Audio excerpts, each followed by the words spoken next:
Students, তাহলে এই ভিডিওতে দেখে নিই আমরা রেশিও প্রপোর্শনের আর কি কি অঙ্ক আমাদের বাকি আছে, কোন কোন টাইপগুলো বাকি আছে। আগের যে 7টা ভিডিও তোমরা দেখছো সেখানে অনেক টাইপের আমরা রেশিও প্রপোর্শনের অঙ্ক দেখেছি। বিভিন্ন ডেফিনেশন রিলেটেড অঙ্ক দেখেছি, বিভিন্ন রেশিওর গ্যাপ দিয়ে অঙ্ক দেখেছি, বিভিন্ন রেশিওর ভ্যালুকে সমান করার অঙ্ক দেখেছি, বিভিন্ন টাইপ মেকানিজমের আমরা বিভিন্ন প্রপার্টি দিয়ে অঙ্ক দেখেছি। চলো এই আজকের ভিডিওতে দেখে নিই কোন কোন টাইপের অঙ্ক পরীক্ষায় প্রিভিয়াস ইয়ারে এসছে বা আসতে পারে। দেখে নেওয়া যাক আজকের প্রথম অঙ্ক কি আছে। দেখো কোশ্চেন নাম্বার 30। আগের 7টা ভিডিওতে 29টা অঙ্ক হয়ে গেছে। 30 নাম্বার প্রশ্ন কি বলেছে দেখে নাও। Mister X has some money with him. Mister X এর কাছে কিছু টাকা আছে। বলছে he has to distribute the amount among 5 labourers. 5 জনের মধ্যে টাকা ডিস্ট্রিবিউট করেছে। বলো কি রেশিওতে ডিস্ট্রিবিউট করেছে বলেছে। কি রেশিওতে ডিস্ট্রিবিউট করেছে? 1/2 is 1/2 is to 2, 1/3 is to 1/4 is to 1/5 is to 1/7। এই রেশিওতে টাকা দিয়েছে। What is the minimum amount he should have so that each laborer gets an exact number of rupee? মানে কোন ফ্র্যাকশনাল পয়সা, এত টাকা এত পয়সা এরম নয়, এক্স্যাক্ট টাকার পরিমাণে তারা প্রত্যেকে পাবে। মিনিমাম মিস্টার এক্স এর কাছে কত টাকা থাকলে, মিনিমাম এই ওয়ার্ডটা উচ্চারণ করেছে এখানে, মিনিমাম মিনিমাম কত টাকা থাকলে 5 জন লেবারের কাছে এক্স্যাক্ট একটা অ্যামাউন্ট থাকবে, টাকার অ্যামাউন্ট, কোনো পয়সা থাকবে না সেখানে, সেইটা বার করতে বলেছে টোটাল। তাহলে বুঝে নিতে হবে আমাদেরকে মিনিমাম মানেই কিন্তু আমাদেরকে একটা এলসিএম করা দরকার। কোনগুলোর এলসিএম করা?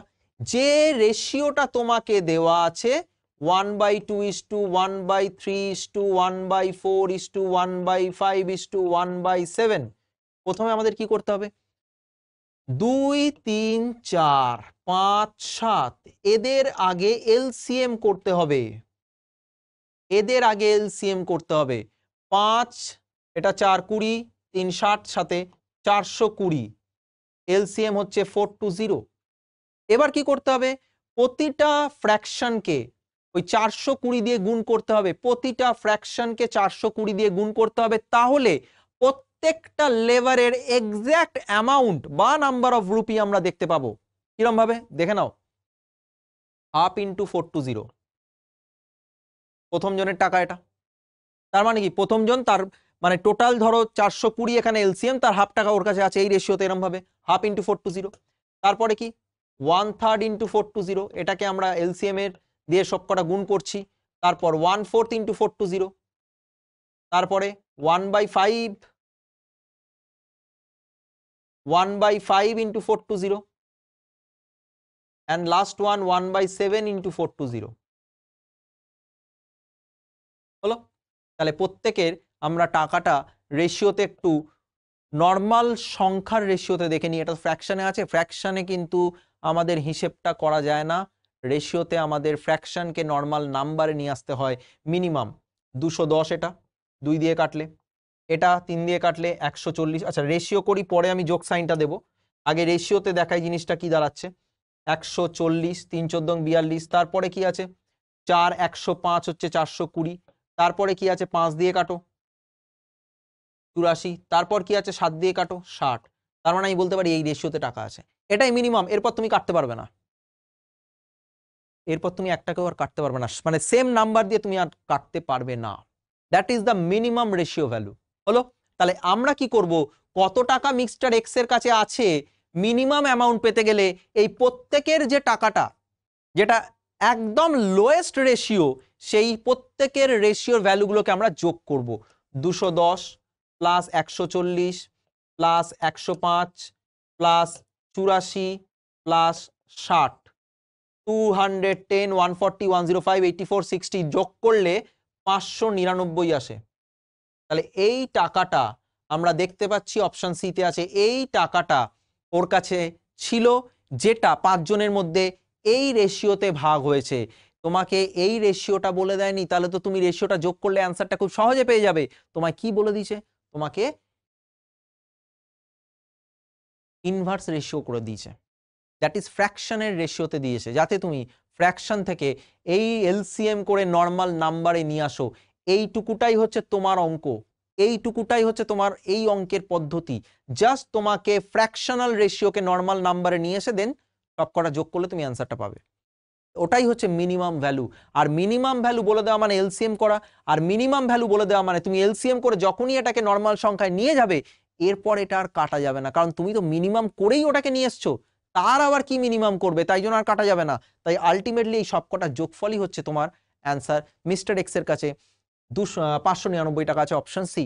ওকে, ক্লিয়ার? আশা করি বুঝতে পেরেছো। খুব ইম্পর্টেন্ট অঙ্ক আমাদের WBCS বা CGL CHSL এর জন্য পরীক্ষায় কিন্তু এসে থাকে। চলো পরের অঙ্কে দেখে নিই। Question number 31. An amount of money is to be distributed among PQR. PQR এর মধ্যে কিছু টাকা ডিস্ট্রিবিউট করা হয়েছে কি রেশিওতে? 6, 19, 7। তার মানে প্রথমে আমরা লিখি PQR এর মধ্যে যে টাকাটা দেওয়া আছে 6:19:7 এই রেশিওতে দেওয়া আছে। গেল। R gives rupees 200 of his share to Q, মানে R Q কে 200 টাকা দিচ্ছে। তার মানে কি হচ্ছে? R এর থেকে 200 কমে যাচ্ছে, ওই 200 কার সাথে যোগ হচ্ছে? Q এর সাথে যোগ হয়ে যাচ্ছে। The ratio PQR become 3:10:3, 3:10:3। তাহলে দেখো এটা হচ্ছে প্রিভিয়াস, আগে ছিল, এটা হচ্ছে প্রেজেন্ট, এখন হয়েছে। এটা আগে ছিল, এটা এখন হয়েছে। বলছে what was the total amount, total amount কত? তাহলে আগে একটা টাকার পরিমাণ ছিল, এখন একটা রেশিও হয়েছে। রেশিওটা চেঞ্জ হলো কেন? আর কিউকে 200 টাকা দিল। এবার একটু ভালো করে লক্ষ্য করো, আর কিউ এর মধ্যে টাকার অ্যামাউন্ট দেওয়া নেওয়া হচ্ছে। আর দিচ্ছে মানে আর কমছে, কিউ বাড়ছে, কিউকে দিচ্ছে মানে কিউ বাড়ছে। কার টাকার পরিবর্তন হয়নি? পি এর টাকা। তাহলে একটু লক্ষ্য করো, রেশিওতে পি আছে 6, ছিল আগে, এখন টাকা দেওয়া নেওয়ার পর রেশিও হয়ে গেছে পি এর 3। রেশিও ভ্যালু তো যা খুশি হতে পারে। তাহলে আমাকে পি এর টাকাটাকে সমান করতে হবে। কেন? কারণ পি তো টাকা দেয়নি কাউকে, কারোর থেকে নেয়নি। তাহলে প্রথমে যেটা ছিল পি এর ভ্যালু 6 ছিল, এটা যেরম আছে থাক, পরেরটায় পি এর ভ্যালু 3, একে কি করলে এই 6 এর সাথে সমান হবে এটাকে বুঝতে হবে। তুমি পিটাকে সমান করার টার্গেট করো, কারণ পি এর কোনো টাকার পরিবর্তন হয়নি। পি এর ছিল 6, এখন হচ্ছে 3 রেশিওতে। 3কে কত করলে, কি করলে? 2 দিয়ে গুণ করলে 6 হয়। পি কে 2 দিয়ে গুণ করলে 6 হয়। 3 আছে, তাহলে এই রেশিওটাকে আমি 2 দিয়ে গুণ করছি। 6, 20, আবার 6। পিটা সমান, পিটা সমান। তাহলে পরিবর্তনটা কার হলো? কিউ, আর এটা আর। কিউ থেকে আর 1 বাড়লো, সরি কিউ 19 ছিল, 20 হলো, 1 বাড়লো। আর 7 থেকে 6 1 কমলো। তার মানে কি? কিউ যতটা বেড়েছে আর ততটা কমেছে। তার মানে আর যতটা কমেছে মানে আর যে টাকাটা দিয়েছে সেই টাকাটা কিউ এর অ্যাকাউন্টে যোগ হয়েছে, মানে আর যতটা কমে গেল, দিয়ে দিচ্ছে মানে কমে যাচ্ছে, ততটাই কিউতে যোগ হচ্ছে, মানে কিউ এর তত টাকাই বেড়ে গেল। রেশিওতেও দেখো 1 কমেছে 1 বেড়েছে। তাহলে কি বলতে পারি? এখানে 1 ইউনিটের ভ্যালু কোশ্চেনে আর কিউকে ক টাকা দিয়েছে বলেছে? 200 টাকা। তাহলে 1 ইউনিটের ভ্যালু 200 টাকা। আর কিউকে ক টাকা দিয়েছে? 200 টাকা। তাহলে 1 ইউনিটের ভ্যালু 200 টাকা। টোটাল অ্যামাউন্ট জানতে চেয়েছে। টোটাল অ্যামাউন্টের তো কোনো পরিবর্তন হচ্ছে না। ভালো করে ভেবে দেখো, টোটাল অ্যামাউন্টের কোনো পরিবর্তন হচ্ছে না। 6, 19, 7 যোগ করলে যা হবে, 6, 20, 6 যোগ করলে তাই হবে।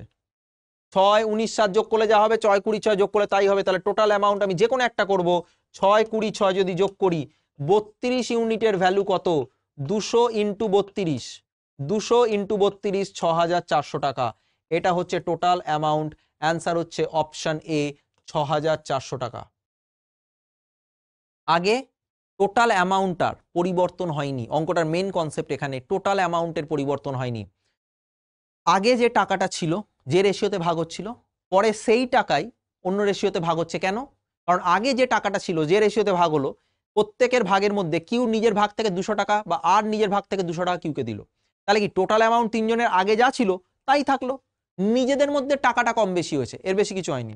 তাহলে অ্যান্সার এখান থেকে আমরা পাচ্ছি 6400। নেক্সট অঙ্ক কি আছে? খুব সোজা একটা অঙ্ক, ইনকাম এক্সপেন্ডিচার সেভিংস এর অঙ্ক। সুরেশ আর রাকেশ এদের ইনকাম রেশিও বলা হচ্ছে 5:4, এদের এক্সপেন্ডিচার রেশিও বলা হচ্ছে কত? 3:2। প্রত্যেকে সেভিংস করছে 6000 টাকা। আমরা কি জানি? ইনকাম থেকে এক্সপেন্ডিচার বাদ দিলে তবে তো আমরা সেভিংস পাই।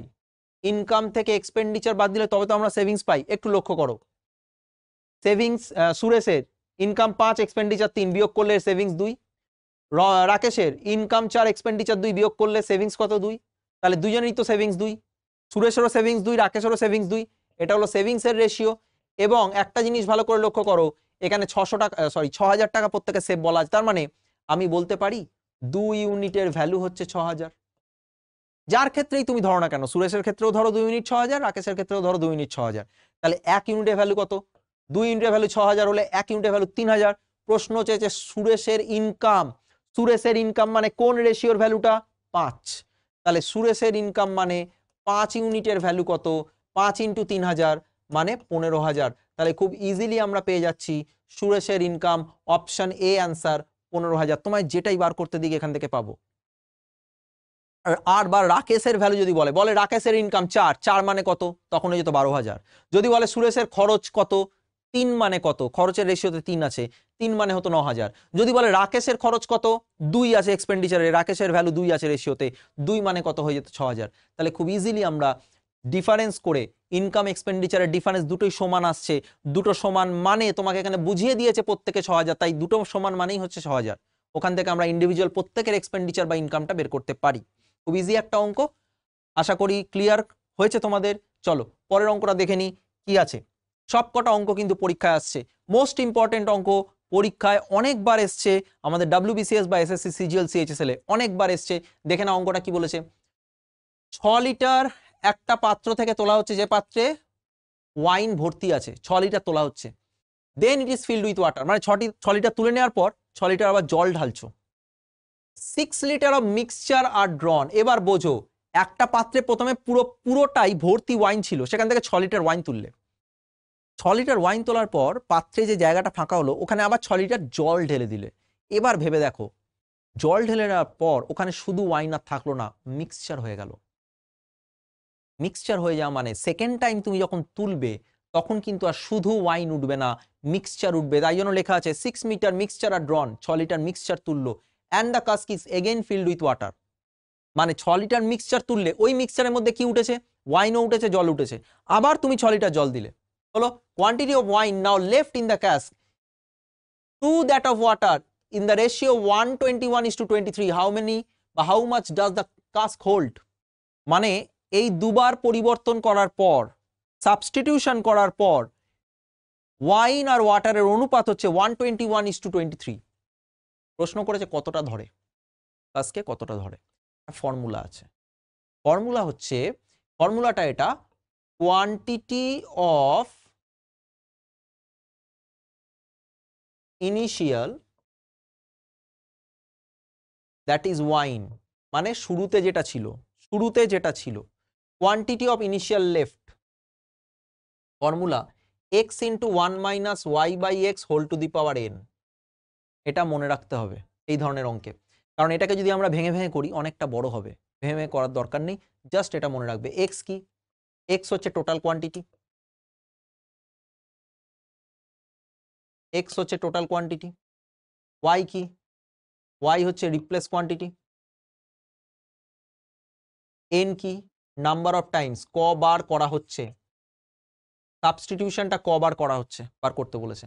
এইবার ভালো করে ভেবে দেখো, তোমাকে বলেছে ওয়াইন অ্যান্ড ওয়াটার রেশিও দেওয়া আছে। আচ্ছা, ওয়াইন বাই ওয়াটার যদি রেশিও এখানে দেওয়া থাকে 121/23, তাহলে আমি এটাকে এরম ভাবে লিখতে পারি, দেখো তো, wine by wine plus water, wine by wine plus water, that is 121/121 plus 23 লিখতে পারি, দ্যাট ইজ 121/144। কেন এটা করলাম? করার কারণ হচ্ছে টোটাল কোয়ান্টিটি এক্স, তো এই যে টোটাল কোয়ান্টিটি তো এক্স, ওয়াইনের কোয়ান্টিটি কোন ফর্মুলাটা লিখলাম এটা, ভালো করে ভেবে দেখো, টোটাল কোয়ান্টিটি এক্স থেকে আমি যদি ওয়াইনের এই কোয়ান্টিটি বাদ দিই তাহলে তো ওয়াটার পাবো। সেই ক্যালকুলেশনটা অনেকটা কমপ্লেক্স হয়ে যাচ্ছে। টোটাল এক্স থেকে আমি যদি এই ফিগারটা বাদ দিই, আমি ওয়াটার অবশ্যই পাবো, বাট সেটা খুব কমপ্লেক্স হয়ে যাচ্ছে। তাই সেটাকে ছোট করার জন্য আমি কি করলাম, wine by wine plus water করলাম। তার মানে ওয়াইন প্লাস ওয়াটারটাই তো এক্স, টোটাল কোয়ান্টিটিটাই তো ওয়াইন প্লাস ওয়াটার, তার মানে নিচেটা আমার এক্স হয়ে গেল, আমার ক্যালকুলেশনটা সুবিধা হবে। এবার দেখো ওয়াইন কত আছে, এটা তো লেফট ওয়াইন লেফট ওয়াটার, তাই তো, এটা লেফট ওয়াইন লেফট ওয়াটার, এই তো, তাহলে ওয়াইন কত আছে, লেফট ওয়াইন কত আছে, x into formula 1 minus y by x whole to the power n, আর টোটাল ওয়াইন প্লাস ওয়াটার কত, ওটাই তো এক্স, ওটাই তো আমার এক্স। তাহলে এখান থেকে এটা কি করতে পারি, 121/144 হলো, এক্স এক্স কেটে গেল। এবার ভ্যালু পুট করি আমরা, 1 মাইনাস ওয়াই এর ভ্যালু কত, কতটা রিপ্লেস হয়েছে দেখো 6, দুবারই আমরা 6 করে রিপ্লেস করেছি, 6 বাই এক্স বার করব, কবার রিপ্লেস হয়েছে এন এর ভ্যালু, দুবার রিপ্লেস হয়েছে, ইকুয়াল টু 121/144 মানে 11/12 হোল স্কোয়ার। পাওয়ার ক্যান্সেল হয়ে গেল, তোমাকে এমন ভ্যালু দিয়ে অঙ্ক দেবে যাতে তুমি পাওয়ারটাকে ক্যান্সেল করতে পারো।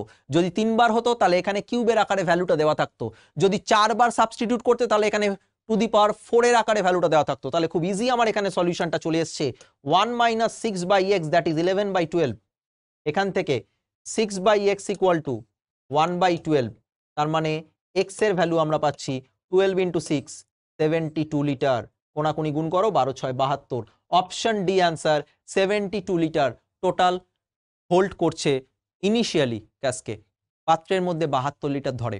তো বোঝা গেছে, খুব ইম্পর্টেন্ট অঙ্ক এটা, ফর্মুলাটা মনে রাখবে, WBCS CGL এর জন্য ভীষণ ইম্পর্টেন্ট।